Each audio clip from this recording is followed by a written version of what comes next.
नमस्कार दोस्तों, आपका फिर से स्वागत है हमारी इस नई वीडियो में। तो दोस्तों करते हैं वार्तालाप का सेशन शुरू। दोस्तों आज का जो टॉपिक मैं लेके आया हूँ वो कॉमन भी है और बहुत लोगों को उसके बारे में पता भी नहीं है।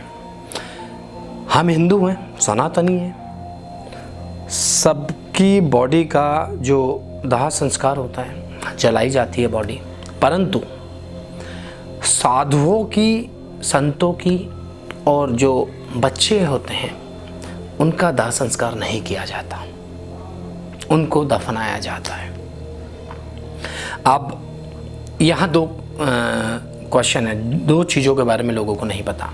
सबसे पहले तो हिंदुओं का दाह संस्कार क्यों किया जाता है, और दूसरा क्वेश्चन ये है कि हिंदू होने के बावजूद भी साधु संतों और बच्चों का दाह संस्कार क्यों नहीं किया जाता, उन्हें क्यों दफनाया जाता है।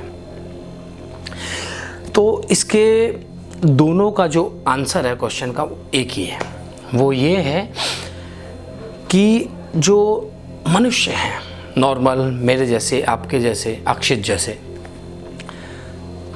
हमें अपनी बॉडी से बड़ा प्यार है।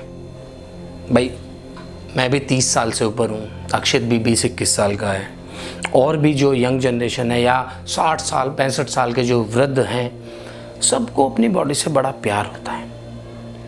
और जब आदमी की या मनुष्य की मृत्यु होती है तो आत्मा शरीर छोड़कर जाती है, राइट। तो वो एक पूरी कोशिश करती है, हमारे ग्रंथों और पुराणों के अनुसार पूरी कोशिश करती है उस शरीर में वापस आने की। कहते हैं ना कि 13 दिन तक आत्मा घर में, 3 दिन तक जब तक दाह संस्कार नहीं होता तब तक, जब तक शरीर पूरी तरह राख में नहीं बदल जाता, पूरा शरीर जल नहीं जाता, तब तक आत्मा वहीं घूमती रहती है, वो आती रहती है, शरीर में प्रवेश करने की कोशिश करती है, क्योंकि उस आत्मा को अपने शरीर से बड़ा प्यार होता है।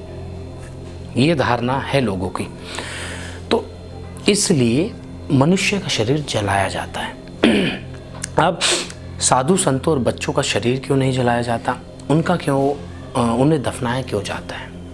सबसे पहली बात, बच्चे भगवान का रूप होते हैं, उन्हें कुछ मोह प्रेम कुछ नहीं होता, जो उनके सामने जैसा है वो उसी में खुश हैं। जैसा कहते हैं ना, रिवर्ट बैक वही आता है, जैसा टिट फॉर टैट, उनका वही कहानी है। उनके अंदर से कुछ अपनी स्पेशल चीज़ नहीं है कि नहीं दिमाग नहीं चलाना। वो तो बेचारे भगवान का रूप होते हैं, बिल्कुल स्पष्ट होते हैं मिरर की तरह। तो उन्हें किसी चीज़ का मोह माया लगाव नहीं होता।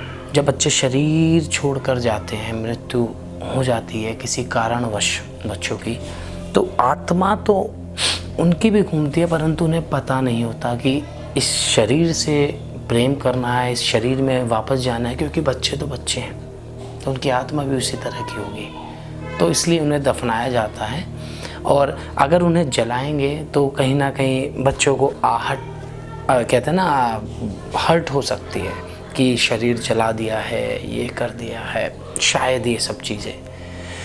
और रही साधु संतों की बात, साधु संत क्या होते हैं, वो तो परम तत्व को प्राप्त कर चुके होते हैं, दुनियादारी से वो दूर हट चुके हैं, उन्हें किसी चीज़ से कोई मतलब नहीं होता। प्रेम, त्याग, सुख दुख, वो सब चीज़ें इसी धरती पर ऑलरेडी छोड़ चुके हैं, तो उन्हें अपने शरीर से कोई मोह माया नहीं होती, इसलिए उन्हें दफनाया जाता है। तो मेरे हिसाब से तो यही कारण था, जितना मैं पढ़ पाया हूँ। और बाकी कुछ एक्स्ट्रा चीज़ें होंगी तो आप मुझे कमेंट सेक्शन में बता सकते हैं। और लॉजिकली देखूं तो मेरे ख्याल से इतनी काफ़ी हैं समझाने के लिए।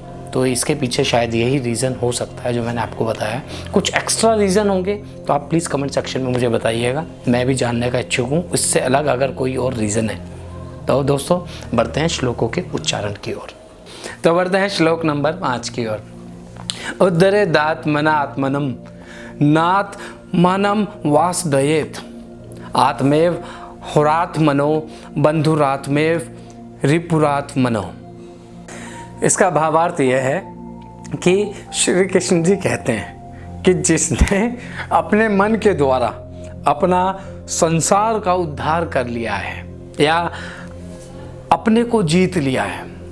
तो होते हैं कुछ मनुष्य कि जो अपने मन पर कंट्रोल नहीं कर पाते और वही मन कई बार उनका शत्रु भी बन जाता है। तो यही बात श्री कृष्ण जी कह रहे हैं कि जिस मनुष्य ने अपने द्वारा, अपने मन के द्वारा अपना उद्धार कर लिया है, क्योंकि कायदे में मनुष्य का जो मन होता है वह अपना मित्र भी है और अपना शत्रु भी है। मन यानी विवेक, बुद्धि अगर कंट्रोल में कर ली आपने तो सब कुछ अच्छा होगा। कंट्रोल में नहीं हुई तो वो विनाशकाले विपरीत बुद्धि हो जाती है ना, कि फिर गलत ही काम करने लगते हो आप, तो आपकी शत्रु भी बन जाती है वो बुद्धि, वो मन आपका शत्रु बन जाता है। तो बढ़ते हैं श्लोक नंबर 6 की ओर। बंधुरात्मा आत्मनस्तस्य येनात्म वात्मना जिते अनात्मनस्तु शत्रुतव वर्ततात्मव शत्रुवत।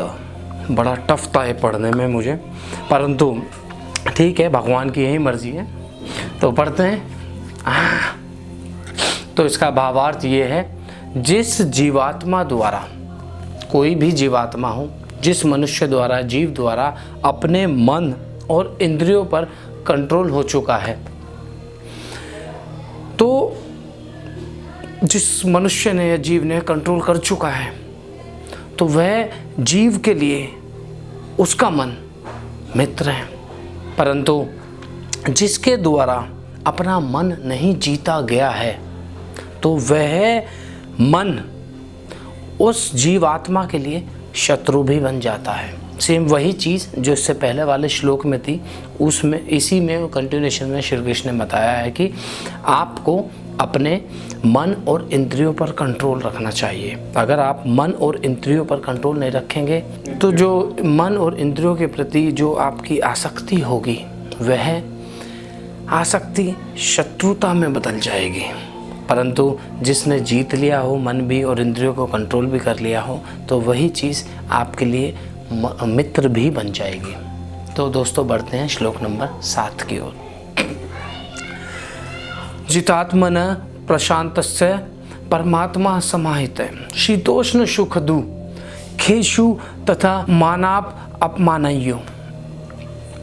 तो भावार्थ ये है, सर्दी गर्मी, सुख और दुख, मान तथा अपमान, जिसके अंतःकरण की में शांत हो चुके हैं, जिसके अंतःकरण में उसके प्रति वृत्तियां शांत हो चुकी हैं, ऐसे स्वाधीन आत्मा वाले पुरुष के ज्ञान में परमात्मा उपस्थित हैं, सभी प्रकार से परमात्मा स्थित हैं। तो उस ज्ञान वाले मनुष्य के अंदर और कुछ नहीं है परमात्मा के अलावा। इसका तात्पर्य यह है कि जिस मनुष्य के लिए सर्दी और गर्मी, सुख और दुख, मान और अपमान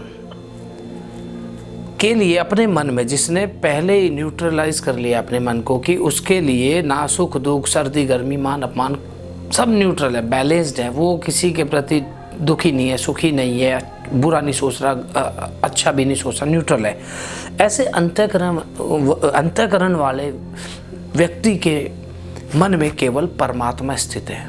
उसे परम ज्ञान की प्राप्ति हो चुकी है, तो उसके मन में केवल परमात्मा स्थित है और कोई स्थित नहीं। तो बढ़ते हैं श्लोक नंबर 8 की ओर। ज्ञान विज्ञान तृप्तात्मा कूटस्थो विजेतेन्द्रिय युक्त इत योच्यते योगी समलोष्ट शमकाक्षण। इसका भावार्थ यह है कि जिसका अंतःकरण ज्ञान विज्ञान से तृप्त है, जिसका मन, जो उससे पहले भगवान की प्राप्ति हो चुकी है, जिस तरह का ज्ञान उस मनुष्य को मिल चुका है, वही चीज़ यहाँ पर है, जिसका मन में अंतःकरण मन ज्ञान विज्ञान से तृप्त है। ऐसी स्थिति में, इस स्थिति में वह इंसान विकार रहित है। विकार रहित मतलब वो किसी भी सर्कमस्टेंसेस में डिसबैलेंस नहीं होता कि मतलब वो टेंशन भी नहीं होता कि कोई भी परिस्थिति आ जाए उसके सामने, और अपनी इंद्रियों पर भली भांति कंट्रोल रखता है क्योंकि उसके द्वारा सारी इंद्रियां जीती जा चुकी हैं। उसके लिए मिट्टी, पत्थर और सोना सब इक्वल है। तो ऐसे जो व्यक्ति है वो परमात्मा के उस ज्ञान से युक्त होता है, उसके अंदर परब्रह्म की, कहते हैं ना कि घर होता है, उसके मन में परब्रह्म होता है, वो ज्ञान युक्त मनुष्य होता है, उसे उस तरह का ज्ञान प्राप्त हो चुका है। तो दोस्तों आज के लिए इतना ही, मिलेंगे आपसे अगली वीडियो में नई श्लोकों के साथ। अपना प्यार ऐसे ही बनाए रखिए और वीडियो को अपने दोस्तों के साथ, अपनी फैमिली वालों के साथ, अपने रिलेटिव्स के साथ शेयर कीजिए और लोगों का ज्ञान बढ़ाइए, ज्ञान की बातें लोगों से करिए। मिलेंगे अगली वीडियो में, तब तक के लिए राधे राधे।